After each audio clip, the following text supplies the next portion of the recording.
People say racism hides in plain sight, buried under polite smiles and neighborhood regulations. But for Marcus Hill, it walked straight up his driveway wearing pearl earrings and an HOA badge.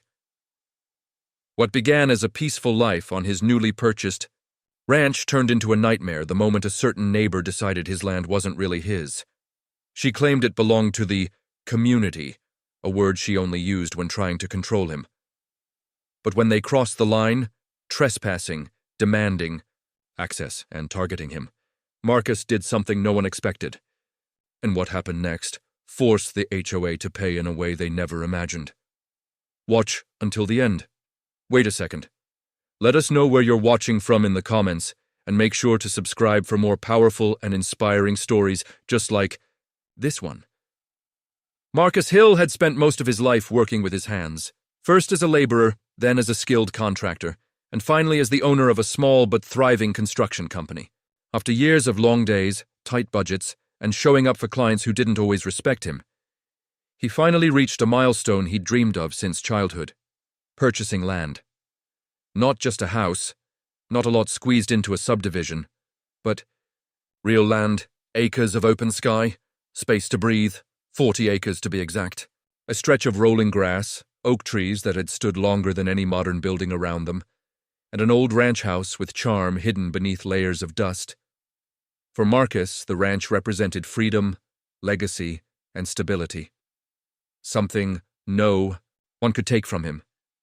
His closest neighbors were a suburban HOA community built on the adjacent hill, cookie-cutter houses, manicured lawns, and rules thick enough to choke on. Marcus didn't think much of them.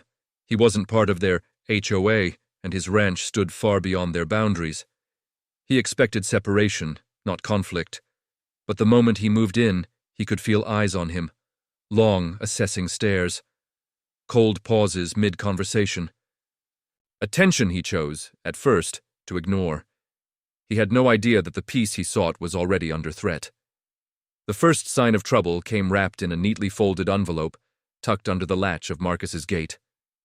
It looked official, stamped, with the HOA emblem. But the message inside was anything but welcoming. It congratulated him on joining the shared community ecosystem, a phrase that made absolutely no sense. Marcus shrugged it off as a mistake. The second letter arrived 2 days later. This one listed community regulations he was expected to follow. Regulations about lawn care, exterior paint colors, noise restrictions, and pet limits. Marcus frowned. None of this applied to him. His ranch was legally separate. His land, his rules. The third letter was more aggressive. It accused him of restricting community nature access by keeping his gate closed. That gate had been there long before the HOA even existed. Annoyed, Marcus drove over to the HOA office to clarify the misunderstanding. That's when he met her, Linda Marston, the neighborhood's self-appointed queen. A woman with perfectly curled hair, a polished voice, and an unmistakable air of superiority. Many called her a Karen, but Marcus quickly learned the title barely scratched the surface. She informed him, with confidence that bordered on delusion, that his ranch land had been historically enjoyed by the neighborhood and should, therefore, remain open and accessible. Marcus showed her the deed. She waved it away like a useless scrap of paper. "History outranks paperwork," she said. Days later, it escalated. Marcus discovered strangers inside his pasture, families walking dogs, joggers cutting across his fields, teenagers taking photos. When he confronted them, they insisted the HOA told them the land was a community green space. His green space. Soon harassment followed. Residents walked by daily, filming him with their phones. They filed complaints about animal smells. They protested his tractor noise. They even accused him of damaging community soil, whatever that meant. But the worst came one evening when Marcus returned home to find his gate wide open, and his horses dangerously close to wandering onto the road. That was the moment. Everything changed. They weren't just being nosy, they were trying to run him off, and Marcus wasn't having it. Marcus stayed up late that night, not angry, but determined. He researched property laws, trespassing statutes, and every legal way to secure his land without escalating violence. If the HOA wanted war, he'd fight it strategically.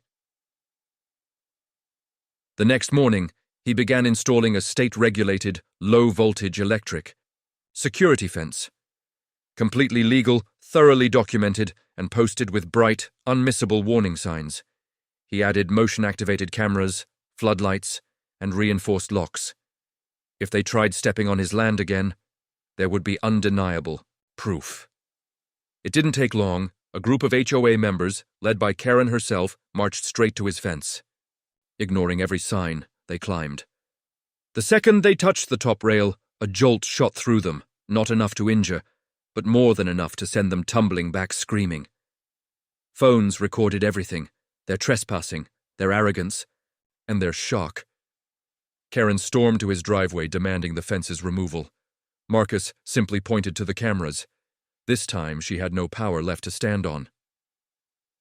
When the HOA filed a lawsuit claiming Marcus created a dangerous environment, they expected him to bend, apologize, or compromise.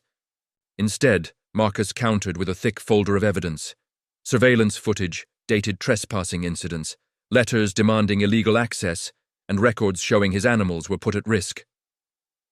The judge didn't need long.